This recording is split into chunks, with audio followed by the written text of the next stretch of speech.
to determine a personalized rate at Progressive.com. Not available in California or from all agents. This is NPR. On a Tuesday, this is Studio 2. I'm Cherry Gregg. Hello. And I'm Avi Wolfman-Aaron. Hello to you as well. So Delaware is poised to become the second state in our region and the 11th nationally to legalize physician-assisted suicide, sometimes called medical aid in dying. Many of you will be familiar with this concept. It's the idea that someone who is terminally ill could take some medication to end their own life and perhaps reduce their suffering at the end of life. This is a very controversial topic, both in this country and around the world. We're going to talk about it today. We have a couple of questions for you. How do you feel about physician-assisted suicide? And where do you think the line should be drawn? Or to ask that another way, who do you think should be eligible for physician-assisted suicide? Give us a call, 888-477-9499. You can email studio2@whyy.org, or if you're on YouTube, hello, and drop a comment right there in the YouTube chat. Yeah, I look forward to hearing what people think about this. Still trying to wrap my mind around it, and I'm sure a lot of people will listen in to try to have a deeper understanding. So we have our trio of news stories today. A trio? Yes. The first one. President Donald Trump signed an executive order this week that directs the Attorney General to create a list of the states and cities it believes are obstructing federal immigration laws. The president has called such obstruction a lawless insurrection against the supremacy of federal law. And this is his way of going after sanctuary cities. The executive order goes on to threaten cuts to federal funding for those cities in violation. And if they continue to violate the law, the Attorney General is asked to pursue all legal remedies to force compliance. Now, this raises a lot of questions about the city of Philadelphia. Right. Most people know we've been under an executive order since 2016 that has declared Philadelphia a sanctuary city. But the word sanctuary city is pretty tricky. Immigrants here in cities like Philadelphia do not get more protection from law enforcement than they get anywhere else. If they commit a crime or something, you still get arrested. You still go to jail. The difference in some places that are not sanctuary cities is that some of them choose to work with ICE, right? They'll call ICE up, actively work with ICE and say, hey, I have somebody who's undocumented. You can come get them. We'll hold them for you. And Philadelphia has a strong policy of not allowing the feds to look at their law enforcement databases. They don't inquire about people's immigration status. And they require that ICE get a warrant to come get somebody who's in the city's jail. That's what it means here in Philadelphia. And like you said, that's been the case for many years, since 2016. Since 2016. And according to the mayor, Sherelle Parker, our Philadelphia mayor, she says we are still under that order, although she has not said the word sanctuary city. She just directly hasn't uttered the phrase. Yeah, she hasn't uttered the phrase, but she says that order is still active. So it's a time of some uncertainty, but as of now, really nothing's changed, is what you're telling me. So basically, the federal government is posturing a bit on this. Maybe insinuating that they would withhold some federal funds, which, by the way, Philadelphia gets a lot of federal funds.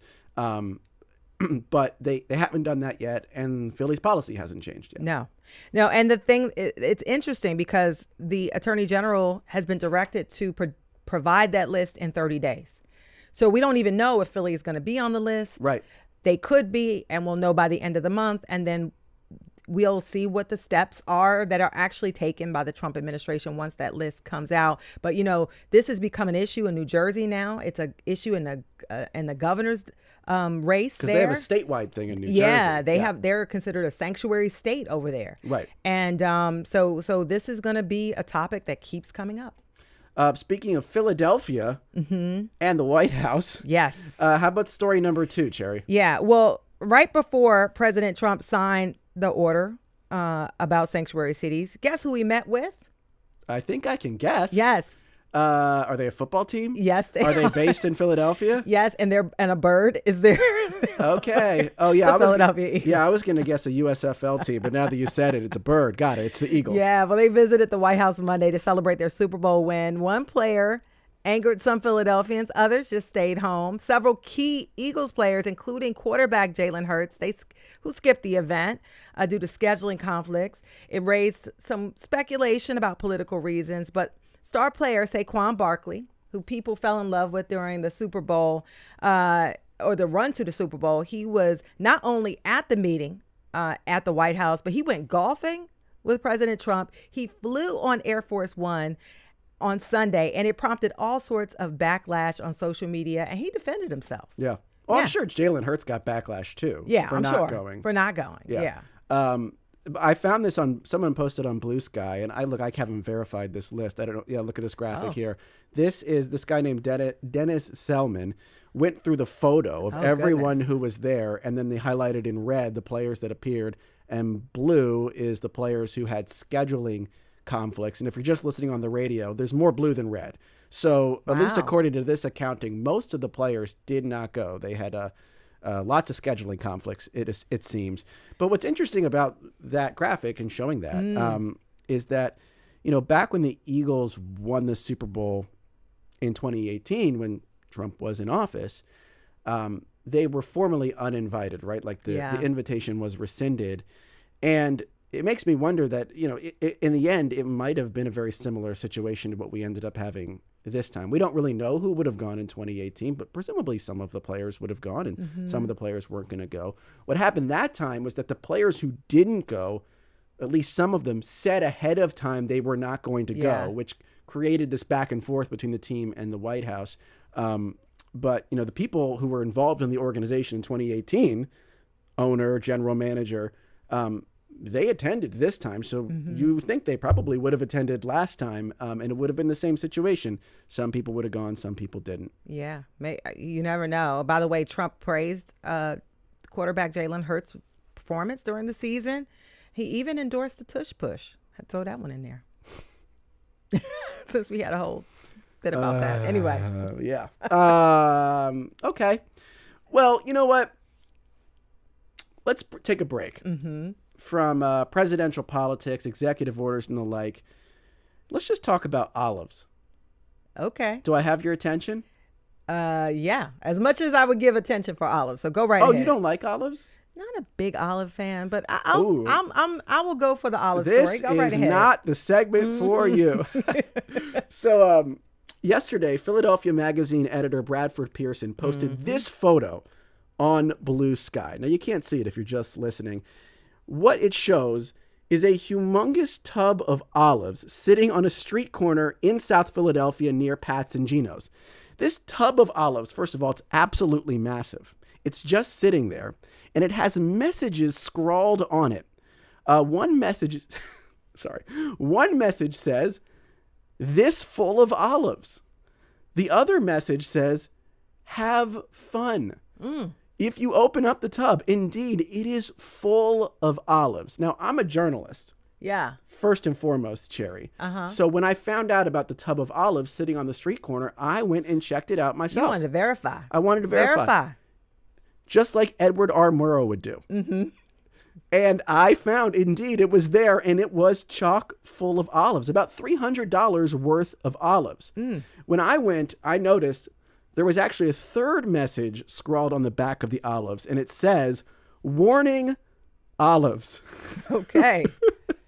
And that was on the back. So if you didn't see it from the back, you wouldn't know. You wouldn't know. Yeah. So 3 messages, this full of olives, have fun, and warning olives. Now, first of all, of those 3 messages, which is the most ominous sounding to you? Warning. Warning olives. Yeah, warning olives. Low key, I think the scariest one is this full of olives. I'm like, what's underneath the olives? I'm like, you dig up under there? I don't know. Like, that's the question I have. For whatever reason, not having the "is" there really freaked me out. It was a red flag. It was a red flag for me. Would you eat the olives? No. How much would I have to give you to eat the olives? $1. $1 million. $1 million? Yeah. You wouldn't do it for 999,000. What do they smell like? I didn't smell them. I don't know. I don't know. You wouldn't eat them for $500,000? Well, I really don't like olives, number one. Well, number at this two, point, we're past liking them. a vat of olives on the street corner in Philly. Come on. But I will say I did Google the company, Bell Area, I think. And apparently they are known for their pickled delicacies. And these olives are high quality. These are high quality olives. That's why I'm surprised. So why would you get rid of this? Like, why? If these are expensive olives, man. So you're suspicious. I'm suspicious. You're very suspicious. You need $1 million to eat the olive. I'm just not. How about for one olive? How much you got? No, I need an offer. 500,000. Yeah, I would do it. One olive. One olive. $100,000 for one olive. I think you would do it for like what? How much would you do it for? $1,000. $1,000? Okay. You give it all cheap. One olive is not going to do it. But it's on a street corner. I actually bought a plastic baggie and considered bringing the olives here, but I chickened out. That's it. Street olives. More Studio 2 coming up. The Schuylkill.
And welcome back, everybody, to Studio 2 here at WHYY. I'm Avi Wolfman-Arendt. And I'm Cherry Gregg. Delaware has been fighting over a bill to legalize physician-assisted suicide for over a decade. Last year, the End of Life Options Act passed the General Assembly only to be vetoed by Governor Carney on moral grounds.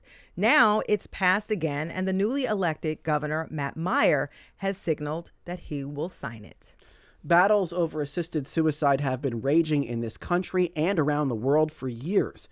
10 states and the District of Columbia have versions of medical aid in dying laws. New Jersey's took effect in 2019, allowing terminally ill people with 6 months or fewer to live to request medication to end their life.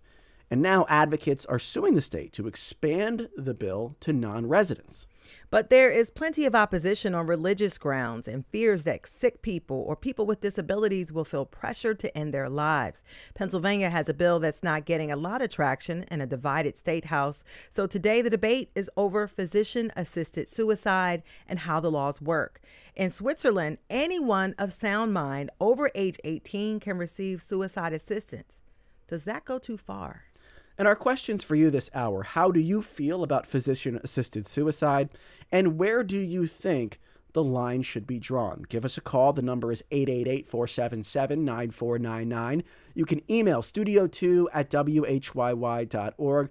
For our Studio Tubers, drop your comments right there in the YouTube chat. And now, let me introduce our guests for the hour. Paul Baumbach is a retired Delaware state representative who was the lead sponsor of earlier versions of the Delaware End of Life Options Bill. Welcome to Studio 2. I was happy to be here. And Dr. Daniel Solmacey is director of the Kennedy Institute of Ethics at Georgetown University. Dr. Solmacey, welcome to Studio 2. Glad to be with you. And so, Paul, I wanted to start with you because you've led this legislative effort for a long time, and I'm trying to wrap my head around why. Like, why someone would seek out a law like this to end their life? Explain it to me. So you raise a great question, and it really gets to the heart of this. First thing is, this isn't people looking to end their life. This is people who are dying, and they want to have some control on what day it is that they die, on how long their suffering might be. Think of it as brakes on a car and an emergency brake. Normally you use the brakes, but you get a tractor trailer stops suddenly, and you put the brakes on, and you're not stopping in time. What do? You reach for the emergency brake. That's what you do with medical aid in dying. We have lots of pain medicines. We've got hospice. We have palliative care that when you're in the dying process, they handle 90% of situations. But what if they aren't? And there are people who have medical conditions, a lot of times hereditary, so they saw their aunt, they saw their mother, their father go through this, and they know that they are next. And when they get that diagnosis, and when they get that prognosis that they're going to be dying in the next few months, they would like to have that emergency brake. They would like to have a prescription so that they can select on what day, after they've said goodbye to all their loved ones, and when the pain's getting too much, that they don't want to have to go through it one more day. So we're just saying we want to be compassionate to people who are dying. This isn't suicide. Suicide is when you have someone who's living who wants to stop that. This is someone who's dying, and they want to have a say on what day it is. What drew you to this issue? Because you've now been involved with this for about a decade, right? I mean, how did this issue end up on your radar, Paul? And what was the argument that convinced you to become a champion of this legislation? So I was playing tennis in Newark, Delaware. Okay. And playing doubles, and the court next to me had 4 other people, older people there, and a woman came over and we were between games, and turns out she's the mother of the then governor, Jack Markell. And she said, Paul, she handed me a magazine. She said, medical aid in dying, you've got to make this the law in Delaware. Now, I was 1 or 2 years in. I was a real young legislator, and I did some reading. And I said, why the heck is the government standing between you and your doctor on your final days? That's absurd. And it's not compassionate. It's not empathetic to what people are going through when they die. And I think as a legislator for my career, my 12-year career, I really focused on working on issues for people who don't have a voice. And you know who really doesn't have a voice? Someone who's dying. And I want to ask you a follow-up question, because you said, why is the law standing between a patient and their doctor? Explain how the law keeps people or doctors from, serving their patients to the fullest of their ability. Sure. So right now, a doctor cannot prescribe you medicine which they know that done in a particular combination can bring an end to your suffering when you are dying of cancer. And there's 3 medicines. One makes you not nauseous so you don't throw it up. One will put you to sleep, and one will stop your heart. And in combination, they will do that. Now you say, oh my gosh, that's killing. Yeah. This is someone who's dying of cancer in the next few days. And they would like to say, you know what? Yesterday was awful. Today is terrible. I don't want tomorrow. And I want to die in my sleep. And right now, the doctor cannot help them with that. Not in Delaware. They can in Jersey. Let me turn this now over to Dr. Daniel Solmacy. So I understand that you have major qualms with legislation like this.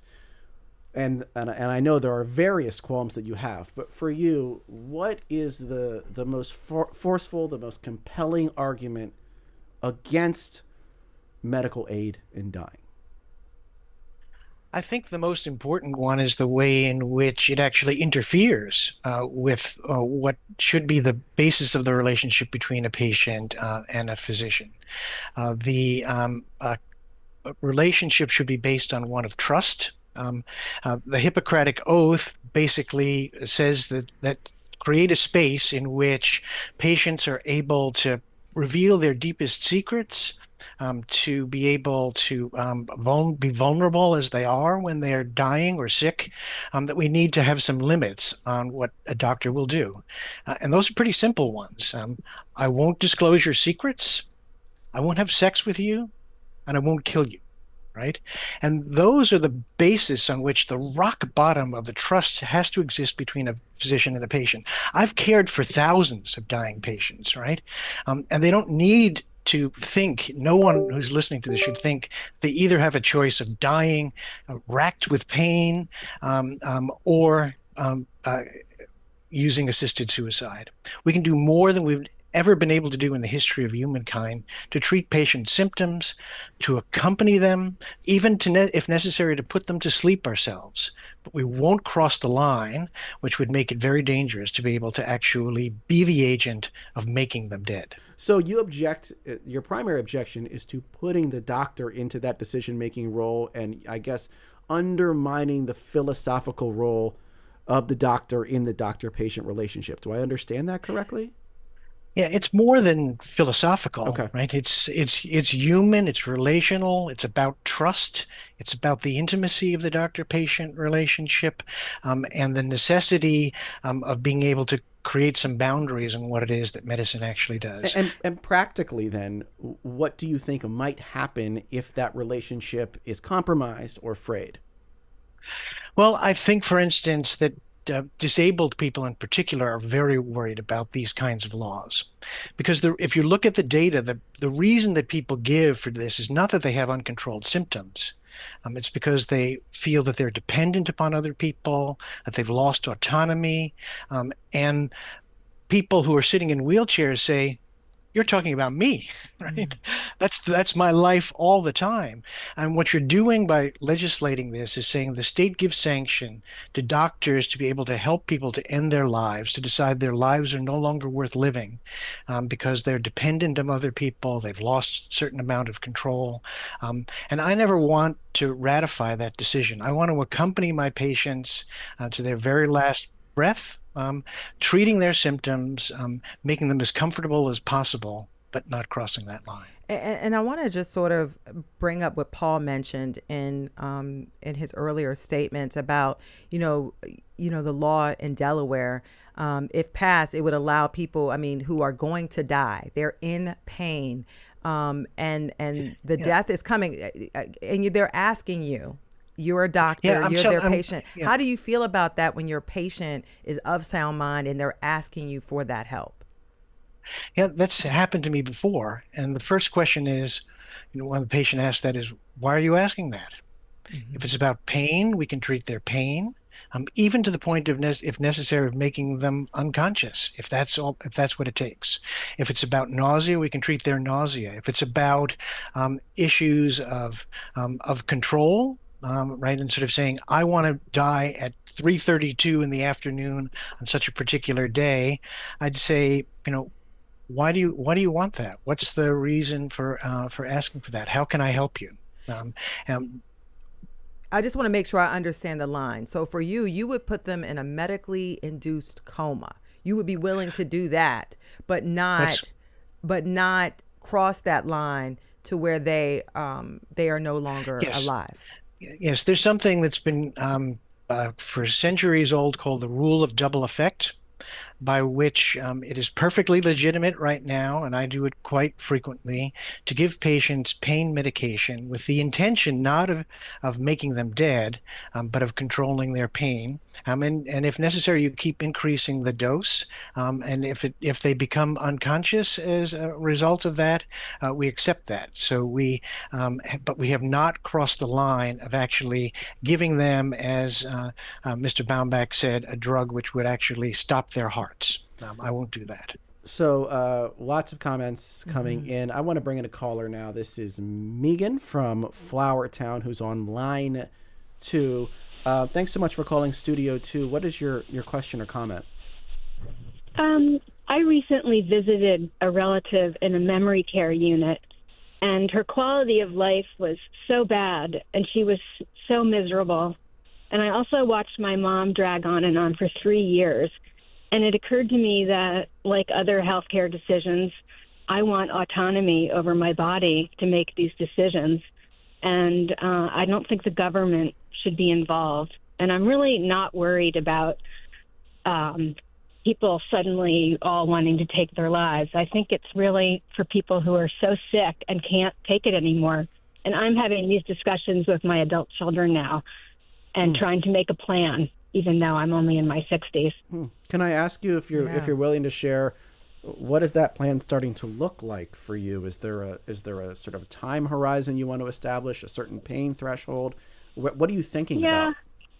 Well, my understanding is that I can anyone over the age of 55 is allowed to see a gerontologist. And I thought I would start with that and ask them their opinions about assisting people when they can't go on anymore.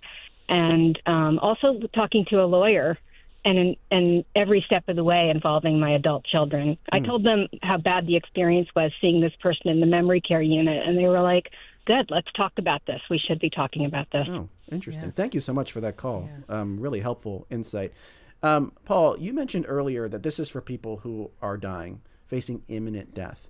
But if the bedrock issue is control over one's destiny, why limit it to that window? Like, if you have the right at 6 months, with 6 months or less to end your life, why not make it 7, 8, 9, 10 a year? If that is really the core issue, autonomy. So I think that, in my main prior life, I was a legislator. Yeah. And you write laws that match society. Society in the United States is not ready for that. So you're not necessarily opposed to it. You're just saying that's philosophically, I'm not, but I recognize that in the United States, and since last century, I mean, it's in the 90s that Oregon passed the first such law. There's been no slipping. That has been, 6 months or less to live, and you have to have a prognosis from 2 medical professionals that you've got, that prognosis. That's been a standard in this country, absolutely. Where it's legal. Yeah. Correct. So, those safeguards have been time tested and proven. And that's why when we write Delaware's, we're not trying to jump across the Atlantic. We want to do a U.S. law. And in the U.S., the comfort is last 6 months is qualifying. You have the emergency brake in your car. You only use it in the emergency. It's only in your final days that you would ever do that. Just because you have the prescription doesn't mean you run out and take it that day. You take it when the pain becomes too much. And with all respect to Dr. Macy, they are not able to adequately handle pain in all cases, which is why he said at times you do the medically induced coma. Yeah. I want to quickly talk about how the conversation has changed. I mean, you started this journey really pushing for this law in Delaware in 2015, and it's been 10 years. How have you seen the conversation shift?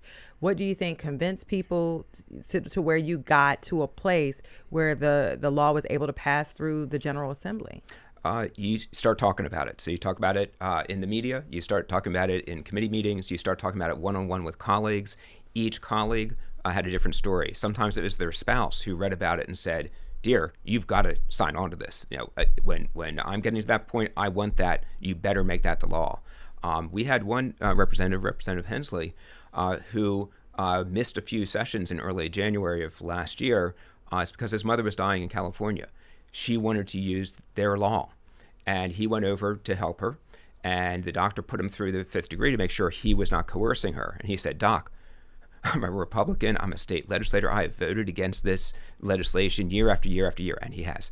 And he goes, I get it, but I'm a legislator second, and I'm her son first. She wants this, and I support her in doing that. And he came back and voted for it. Not this year, but last year he voted for it. So it's an evolution, and it's a patient discussion, and bring the awareness up, address the questions, and listen to them, honor them, but also point out that you're complaining about something that doesn't exist. Well, let me read this comment from Donnie, who says, I'm a firm believer in God and believe he does not give us more than we can bear. So I personally don't agree with doctor-assisted suicide, but I do recognize it's a complex ethical issue, and I can understand why others may see it differently. Dr. Macy, I asked you earlier for your main argument against it, but I know there are sort of branches off of that trunk for you. What do you see as some of the other potential problems with this becoming more widespread, or perhaps one could use the term normalized? Yeah, well, Mr. Baumbach disclosed exactly what will happen by saying not yet, right? First of all, the caller who called before and said, oh, I want this if I'm demented, would recognize very quickly that patients who suffer from dementia are ineligible, either because they lack decision-making capacity or will live for another 6 months. So in order to get them to be able to die at the point at which they want to and use assisted suicide, they would have to do it at a point much earlier in the disease process before they have lost capacity, or you would have to have euthanasia. And that's obviously what happens in all the other countries. Just to clarify, euthanasia, the distinction for euthanasia is someone else is right. Yeah. So someone else has to inject it. If you're not able to take the pills yourself, someone else would have to give you a lethal injection. And if you look to Canada, to the Netherlands, to Belgium, where they have both assisted suicide and euthanasia, everybody chooses euthanasia. Because the doctor's in more control, right? So you get more control over the death. So the people who have, as you were saying, less than 6 or more than 6 months to live with another kind of disease will begin to say, well, why can't I have access to this? The person who's paralyzed will say, I can't take the pills. Somebody should be able to inject me. The person who has another disease like Lou Gehrig's disease and has 2 or 3 years to live would say, get this over for me now. Person who's depressed will say, there's been there have been cases of depression in this country, anorexia nervosa. For people who suffer terribly from psychiatric diseases, actually having access to euthanasia and assisted suicide. So it's actually uncontrollable. He said that there's been no slippage, but in fact, waiting periods have been cut from 2 weeks to 2 days in California, in New Mexico, and Colorado. Residency requirements, you said, are going to be dropped in New Jersey. They've already been dropped in Vermont and Oregon. There's a challenge pending, Challenge, right. So all these alleged safeguards are really vaporware because they will not stand the test of time. I want to bring in another caller. We have Jose, who's calling in from New York City. Jose, you are on Studio 2. What's your question or comment? Well, my name is Jose. I experienced a mother, but she died of stage 4 ovarian cancer, and she was given 6 months to live, but she survived 13 years. And I also wanted to comment that I became disabled almost 30 years ago, and in a time that people with disabilities are experiencing some of the harshest cuts, to the services that we need to live independently. At what point do our disabilities become eligible for medically assisted suicide? You can't have the government cutting the services we need to live and then having doctors make the decisions when our lives are going to end. And this is, and I just want to be clear, Jose, you are opposed to physician-assisted suicide, correct? I am opposed to it. It just leaves too many avenues for death, and there's no coming back from it. My mother survived a diagnosis of 6 months to live and lived 13 years. That was 13 years of hugs, 13 years of good nights, 13 years of good meals, and 13 years of I love yous that I would have missed if she would have chosen medically assisted suicide. And for myself personally, as a person with a spinal cord injury, like I said, there's too many pitfalls. Right now, we're facing some of the harshest Medicaid cuts. And at what point do I lack access to the medical necessities that I need, and my condition becomes terminally ill? Thank you so much, Jose. And Paul, can you respond to that? Please. Because, his mother was given the diagnosis, 6 months to live. And if she had executed under this law, she would have missed 13 years of life with her family. Your response? And I'm very sorry for the loss of your mother. I think that what's really important is the safeguards in this bill. This bill wouldn't permit her to do that because you need 2 different doctors to confirm that. So maybe it was a bad diagnosis by a doctor. We've got that safeguard to have a second one. Secondly, this is, as I said, this is something that the patients, and we've got over a quarter century of proof, of evidence of this, people don't take it when they qualify. They take it when the pain can't be done. His mother was able to give him a good night after night for 13 years. She was never at the point where the pain was too much, and she would have utilized that. So it's a common fear, and it's a fear that's spread by some opponents by misrepresenting. And actually, if you look at the comments that Dr. Salmani pointed out, he has to go out of the country to talk about slipping because the U.S. laws have not slipped. As far as qualifying, How long to turn things around? Sure. But as far as, do you need to have 2 doctors confirming, need to be 6 months or less, need to be able to self-ingest, no one can do this for you. And as far as disability, oh my gosh, I'm sorry, I can go there. Yeah, well, we're going to get to that because I do think we have some calls lined up on that later in the show. I want to bring in a caller now. This is Susan Boyce, who is a patient advocate for medical aid in dying, instrumental in the passage of that New Jersey law we referenced earlier, now lives in Delaware. I want to extend this segment a little bit just to get Susan's voice on the program before this break. So, Susan, thanks for joining us on Studio 2. Well, thank you very much for having me. I appreciate the opportunity. And could you explain for folks first your personal connection to this topic? Sure. I was diagnosed many years ago with a rare genetic disorder called alpha-1 antitrypsin deficiency. And the primary indicator was I was losing lung function very quickly. Every year I'd go back to my pulmonologist and he'd scratch his head and say, I don't really understand what's going on with your lungs and why breathing is getting so much more difficult. Fortunately, I was able to get tested and determine what the disease was, and I was given a terminal diagnosis. Now, this was at a point in my life where I had small children. I think my twins were my youngest children were like 5 years old, and I was told I had 5 years to live, and that was a blow. But I went on with my life. I mean, I obviously followed the doctor's instructions, everything I could do to preserve my life as long as I could. Yeah. And I've outlived my prognosis by quite a bit too, like Jose's mother. And yet you still support this idea of medical aid in dying. So explain that for folks, because some might see you as a case in point for not allowing this, since you have outlived your initial diagnosis significantly. Yes. I think that it goes to the point is about when it has to do with the whole timing. I don't want to die. I don't want, if having told I had X number of months or years to live, I'm not going to just go out and assume that that's true and choose to end my life arbitrarily when I'm feeling well.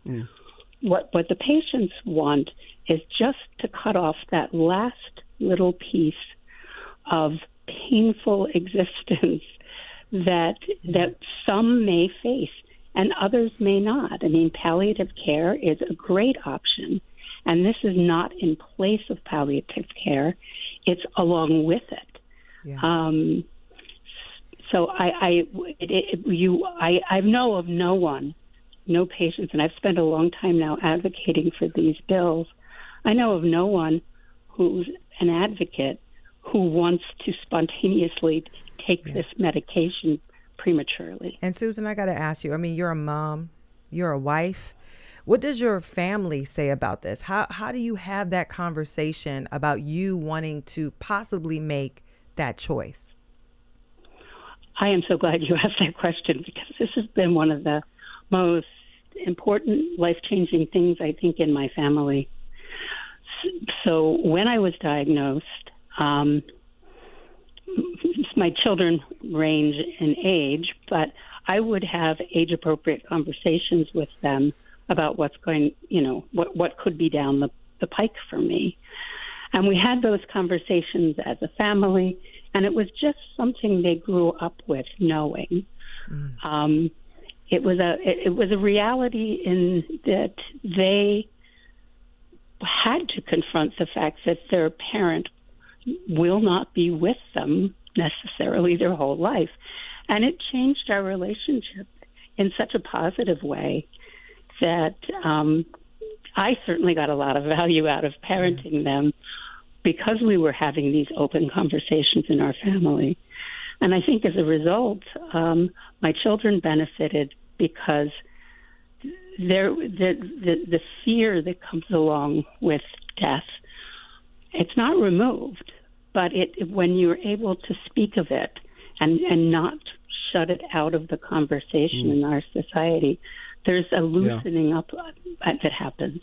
Yeah. Well, that is Susan Boyce, who is a Thank you, patient Susan. advocate for medical aid in dying and instrumental in the passage of New Jersey's law. She now lives in Delaware. Susan, thank you so much for your time today on Studio 2. Thank you. On the other side of this break, we're going to continue the conversation we've been having about physician-assisted suicide, medical aid in dying.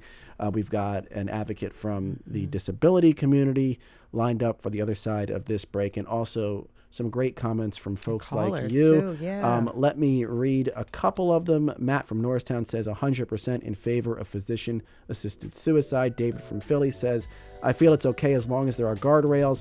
I think it is cruel to allow people to die in agony. So stick with us. Keep those emails coming. studio2@whyy.org, 888-477-9499.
Welcome back to Studio 2. I'm Cherry Gregg. And I'm Avi Wolfman-Arendt. We are talking about physician-assisted suicide as more states pass laws to allow it.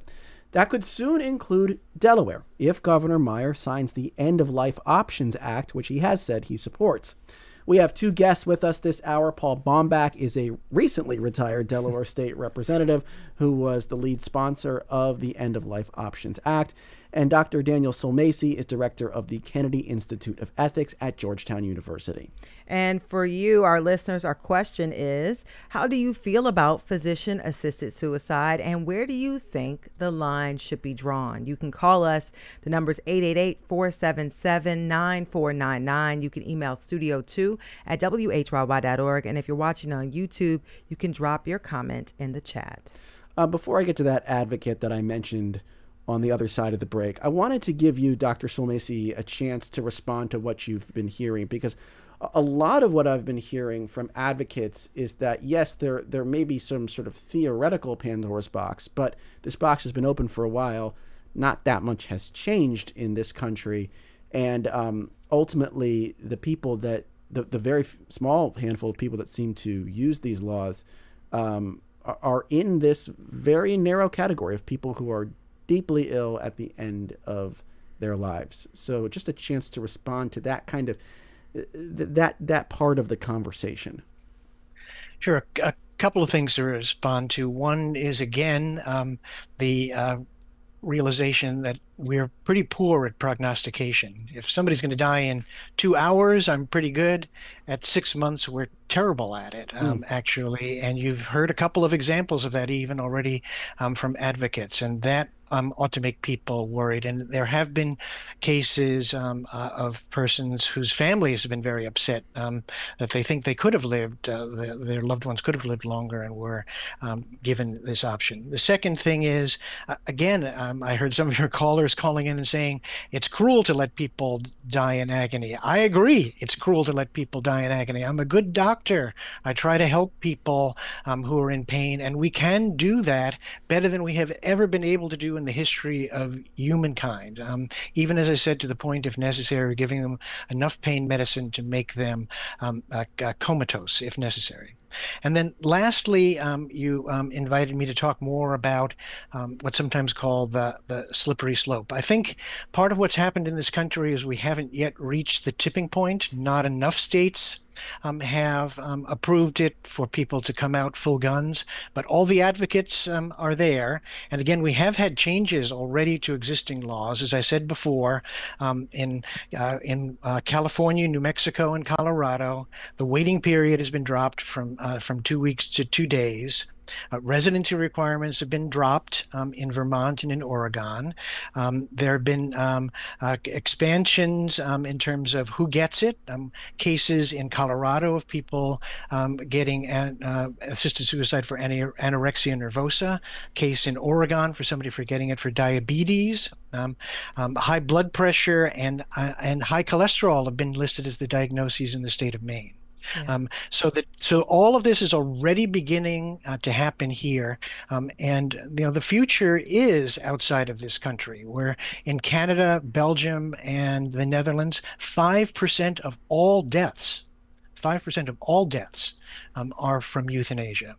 I think that's where we're going, and to think otherwise is naive. And Paul, I know I saw you making a face there. The anorexia thing just drives me absolutely batty. So that is used by the opponents, and it's a flagrant misrepresentation. Is the kindest thing I can say. Complete crap would be much more accurate. Undertreated anorexia can lead to organ failure. Organ failure can lead to a terminal prognosis. To say that the person qualified because they were anorexic is crap. And I wish that would stop, especially from someone who considers themselves an ethicist. Pretty unethical in my mind. Thank you. Thank you. Dr. Solmesi, did you want a chance to respond to that? Because now we're getting on it. I think that is disingenuous to say that the psychiatrists who wrote up those case reports considered terminal anorexia nervosa to be a disorder. There's plenty of pressure for that within the literature for people to do it, so it's not something that is an idle threat. It has actually happened, it's been recorded, and it will continue to happen, and is going to be something that will be eventually legalized, because people are already beginning to say that psychiatric disease, people suffer from psychiatric disease, and they will say, why am I not able to have access to this just because I have anorexia nervosa or depression instead of cancer?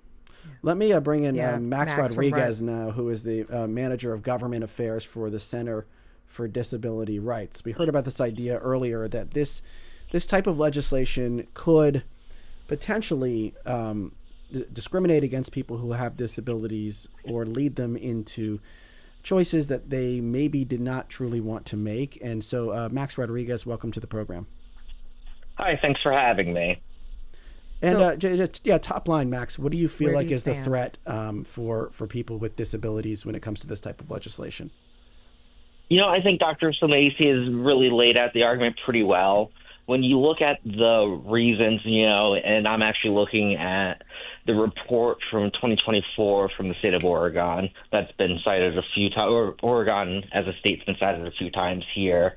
When you look at the top reasons why people would opt into this procedure, despite what the proponents would have you think, pain isn't among the top 5 reasons.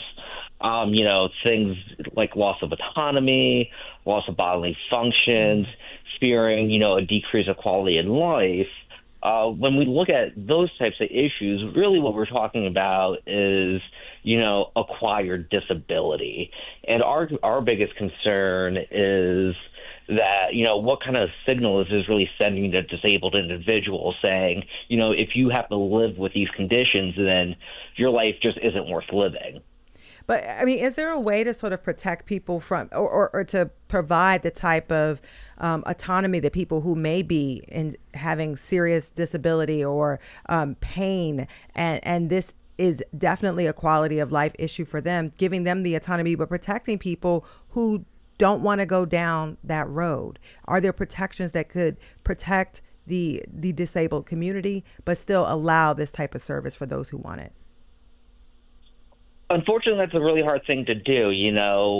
They'll say that there's safeguards on it, that you have to go there on your own willingness, but, who's making that judgment? There's nothing in any of this legislation that says the doctor really needs to sit down and there needs to be a sort of mental evaluation or, a really robust discussion over it. The only requirement is the doctor has to assume that you are mentally competent and capable of making the decision. Unfortunately, what we see, the parallel between disability and illness in this case is, those things I talked about before, things like losing autonomy, feeling like you're a burden to friends and family and caregivers. Hopefully, I would hope that, a caregiver never looks at somebody and says, you're a burden, I wish you would, opt for this procedure so I can stop taking care of you. I hope nobody would ever have that kind of experience. With that being said, there could be passive things where, somebody, with these conditions might feel like they're still being a burden. Yeah. And so in that regard, it's really hard to safeguard against that. Well, thank you so much. That's Max Rodriguez, Manager of Government Affairs for the Center for Disability Rights. Thanks for your time, Max. A lot of people in the comments bringing up a similar thing, Bernie and Beth, talking about what it was like for them to watch someone die and not be able to give them relief when they might have asked for end of life, and feeling sort of the trauma of that moving forward. Dr. Solmesi, how do you respond to that? I think a lot of people are coming at this from the perspective of I myself was wounded by watching someone I love go through this and not being able to help them. Yes, well, the part of it is that the function of medicine is not to relieve the human condition of the human condition, right? If we wanted to stop all suffering in the world, we'd, let everybody have access to this immediately. What people want to feel, I think, when they are dying, is that they are still cherished, that they are part of the community, even as the bonds that keep us and them together are slowly dissolving. They need and deserve pain control, and I wish there was as much effort throughout the country to increase funding for palliative care as there seems to be zealous pushing for assisted suicide, because far more people need access to palliative care so that and to hospice, so that their loved ones will die in comfort, surrounded by those who love them, without having to take the step of assisted suicide. It's really the antidote to this. Paul Bombach, as we wrap up this hour, you mentioned that sort of in theory you would be okay with the idea of extending beyond 6 months, of opening up these laws a little bit more than they have been in the U.S. For you, is there a line? Is there a place where you think it would go too far, or maybe a place in the world where it has gone too far? No, I didn't get a chance to actually fully answer. I believe in the democratic process. We have representative democracy. When there are a majority of people who want this, then we're going to do it. We've got over 70% of Delawareans support this. Over 70% of Delaware physicians support this. Over 70% of those with disabilities support this. But do you in your mind have an idea of where it would stop for you personally? What I would like is to have medical aid in dying, as is done within certain U.S. states, done throughout the country. That's where I want it to go. I want people to have access to this no matter where they're dying, whether they're dying in Newark, Delaware, or in Philadelphia.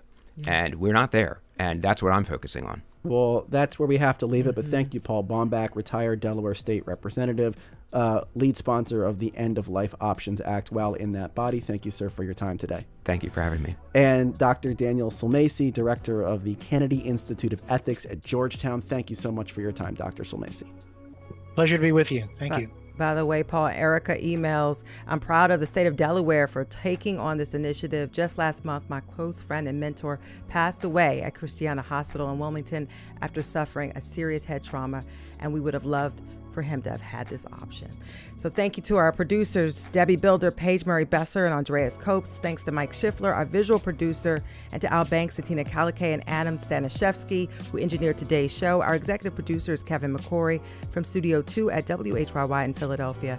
I'm Cherry Gregg. And I'm Avi Wolfman-Arent. We will talk with you tomorrow. And tomorrow on Studio 2, we'll have SEPTA Interim General Manager Scott Sauer with us, taking your calls and comments. Of course, a whole lot going on with SEPTA. Send your questions about funding and cuts and safety and anything else to Studio2 at WHYY.org. And we are so excited to also share that our Studio 2 live event from last week with you will air this week. So stay tuned, subscribe to the Studio 2 podcast, and stay with WHYY, because Here and Now is coming up right now. This is 90.9 FM. See you tomorrow on the radio.